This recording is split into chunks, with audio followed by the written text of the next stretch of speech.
Élu à la tête de l'Assemblée générale des Nations unies, Philémon Yang, ancien chef du gouvernement camerounais, cédera son fauteuil à l'ancienne ministre allemande Annalena Baerbock à la fin de son mandat en septembre prochain. C'est en juin 2024 que Philémon Yang débute la présidence de la 79e Assemblée générale des Nations unies pour un mandat de 1 an. L'une des étoiles du Cameroun sur le plan diplomatique a prêté serment à New York. Ancien Premier ministre et grand chancelier des ordres nationaux, c'est un homme pétri d'expérience qui aurait valablement servi à la tête de cette haute instance des Nations unies. Il est le 14e Africain et le 2e de la sous-région Afrique centrale à présider cette assemblée générale. Magistrat de formation, Philémon Yang a obtenu sa licence en droit à l'université de Yaoundé. Il est diplômé de l'École nationale d'administration et de magistrature ENAM. L'actuel président de la 79e Assemblée générale des Nations unies est aussi titulaire d'un Master Degree in International Law décroché à l'Université d'Ottawa et d'un Master of Business. Il sera remplacé dans cette fonction par l'ancienne ministre allemande Annalena Baerbock, ancienne ministre fédérale des Affaires étrangères de l'Allemagne de 2001 à 2025, qui a été élue lundi présidente de la 80e Assemblée générale de l'ONU. Lors d'un vote inhabituel réclamé par la Russie, le président de l'Assemblée est élu chaque année pour un mandat de 1 an, mais cette élection au candidat unique dévolue par rotation géographique a généralement lieu par acclamation. Âgée de 44 ans, la candidate Annalena Baerbock a été approuvée par le groupe des pays d'Europe occidentale. De bons points pour les éléments de la gendarmerie nationale de la ville de Yaoundé. Ils viennent de mettre la main sur un présumé faussaire de nouvelles pièces de monnaie mises en circulation par la Banque des États de l'Afrique centrale, entendez BEAC. Ceci grâce à la collaboration de la population. Le détail, c'est avec Marie-Rose Nkandonga et Romuald Ngatia. Si tu crois avoir tout vu, faut venir au Cameroun et tu verras que tu n'as encore rien vu. À peine mise en circulation par la Banque des États de l'Afrique centrale BEAC, les nouvelles pièces de monnaie métallique sont déjà fabriquées au quartier. Seulement, il faut être plus près pour te rendre compte que c'est du FACA, une monnaie qui n'existe que dans la tête de ce génie du mal. Comme on le dit en Afrique, 99 jours pour le voleur, un seul jour pour le grand patron. On peut louer ainsi la parfaite synergie entre les populations et les forces de maintien de l'ordre. Un citoyen nous a approché pour nous dire que, pour nous faire savoir qu'il y a certaines pièces qui sont en circulation et cela crée un peu la confusion par rapport à la mise en circulation des nouvelles pièces de monnaie. Par curiosité, on lui a fait demander de nous faire monter l'échantillon en fait de ces pièces. Il nous a fait sortir une pièce de 150 FACA qui est confondue avec la pièce de 200 francs CFA en circulation. On a rendu compte à la hiérarchie qui nous a demandé de mener des investigations assez approfondies pour connaître la provenance de ces pièces. Aussitôt alertés, les éléments de l'état-major de la compagnie de gendarmerie de Yaoundé 1er ont effectué une descente inopinée sur les lieux. On a monté une opération coup de poing qui nous a permis de saisir une certaine quantité de FACA et une opération plus approfondie dans leur bureau situé à la Camer nous a permis d'avoir ce stock qui est derrière. Et à l'issue, le promoteur a été interpellé puisque nous l'avons trouvé sur place.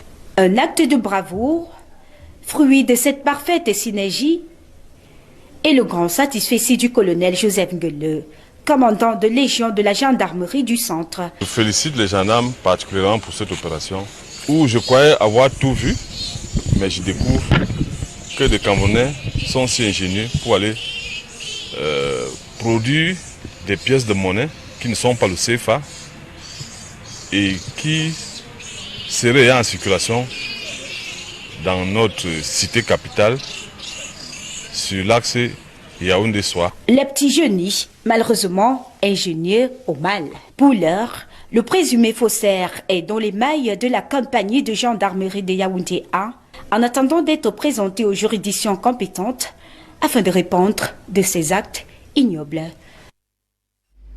En ce jeudi 5 juin 2025, comme tous les 5 juin de chaque année, le Cameroun se joint au reste du monde pour célébrer la Journée mondiale de l'environnement.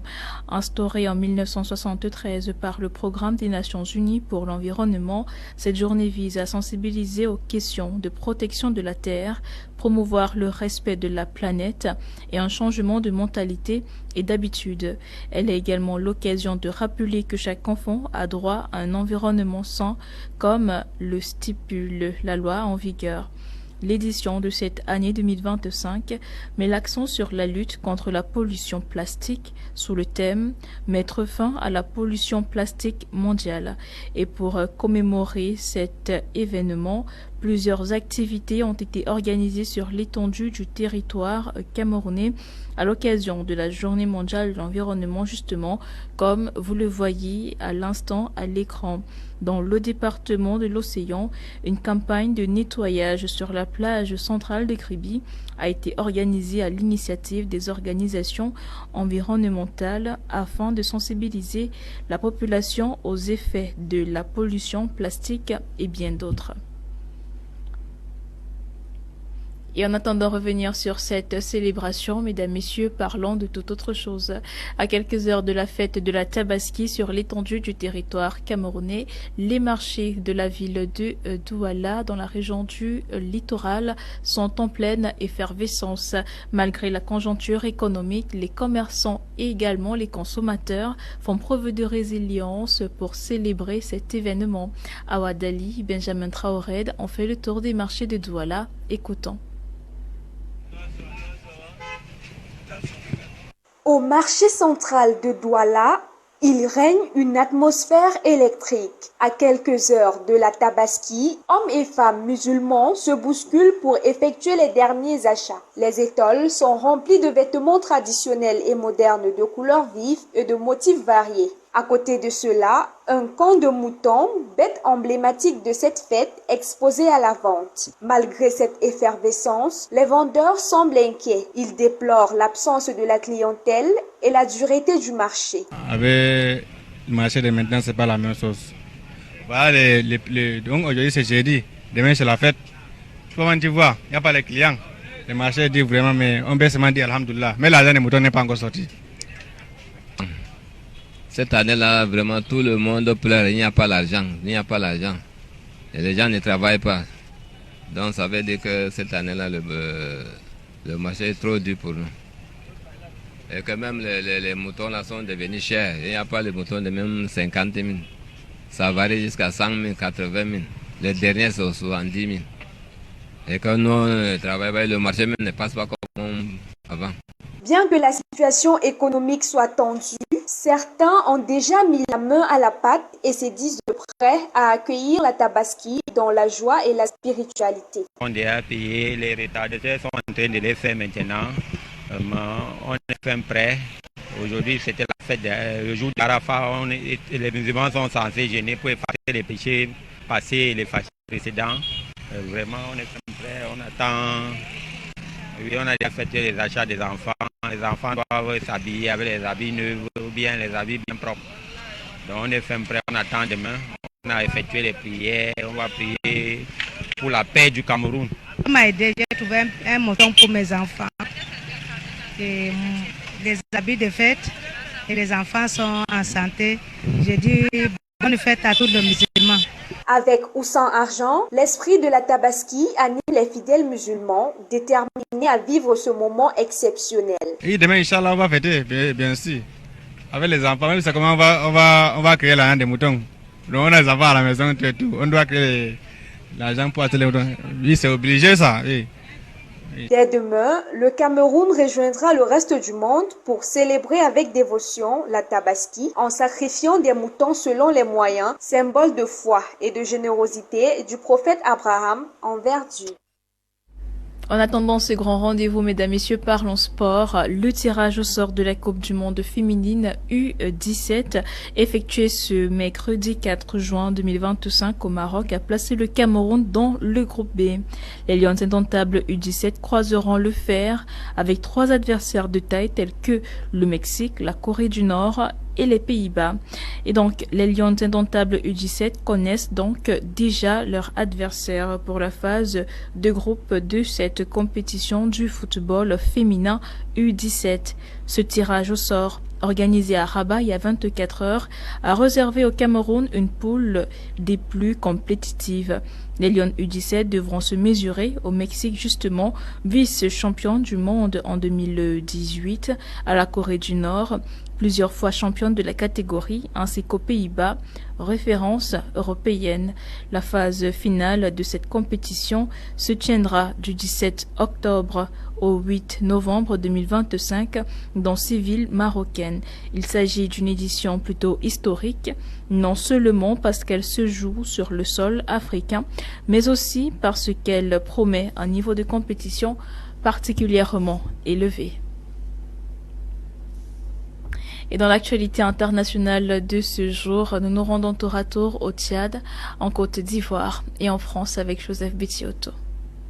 Au Tchad, l'ancien Premier ministre et opposant Succès Masra a été entendu ce mardi 3 juin 2025 sur le fond pour la première fois depuis son arrestation le 17 mai dernier en N'Djamena selon ses avocats. Le juge d'instruction en charge de l'affaire a débuté son audition à 10 heures à la coordination générale de la police judiciaire dans la capitale tchadienne. Une accusation que refute son parti et sa défense qui dénonce des poursuites à caractère politique. Pour maître Francis Kadilembaye, qui fait partie du collectif des avocats de Succès Masra, cette première audience s'est bien passée. Pour la première fois, notre client vient d'être entendu au fond par le juge d'instruction. Tout s'est très bien déroulé, sans encombre.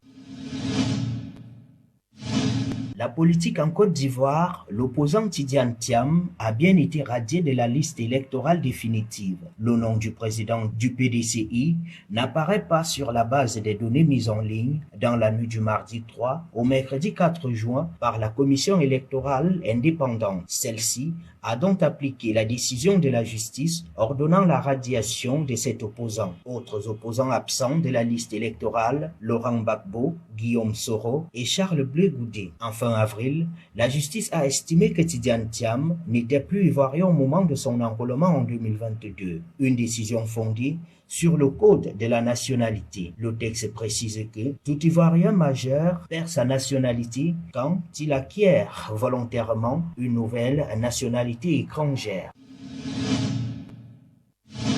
La procureure a demandé des sanctions fortes et sévères. Des peines de 4 mois avec sursis à 4 mois fermes ont été requises mercredi 4 juin au tribunal correctionnel de Paris au procès de 13 personnes proches de la mouvance identitaire hostile à la participation de la chanteuse Aya Nakamura à la cérémonie d'ouverture des Jeux Olympiques 2024. La décision de justice sera annoncée le 17 septembre prochain. Seuls 3 prévenus, dont une ancienne collaboratrice du député du Rassemblement national, Capucine C., 22 ans, étaient présents à l'audience qui s'est déroulée en absence de la staff franco-malienne. Pour le procureur, l'action visant Aya Nakamura avait pour but d'empêcher cette chanteuse française de participer à la cérémonie d'ouverture des Jeux Olympiques en raison de ses origines. La magistrate a dénoncé la rhétorique haineuse des mises en cause. Et voilà qui referme ce journal. Mesdames, Messieurs, merci de nous avoir suivis. Restez en compagnie de nos programmes qui se poursuivent sur My Media Prime Télévision avec l'édition de l'information en langue anglaise à 18h30 exactement. Quant à nous, retrouvez-nous demain même heure pour une autre édition du journal. D'ici là, portez-vous bien, excellente soirée et à demain.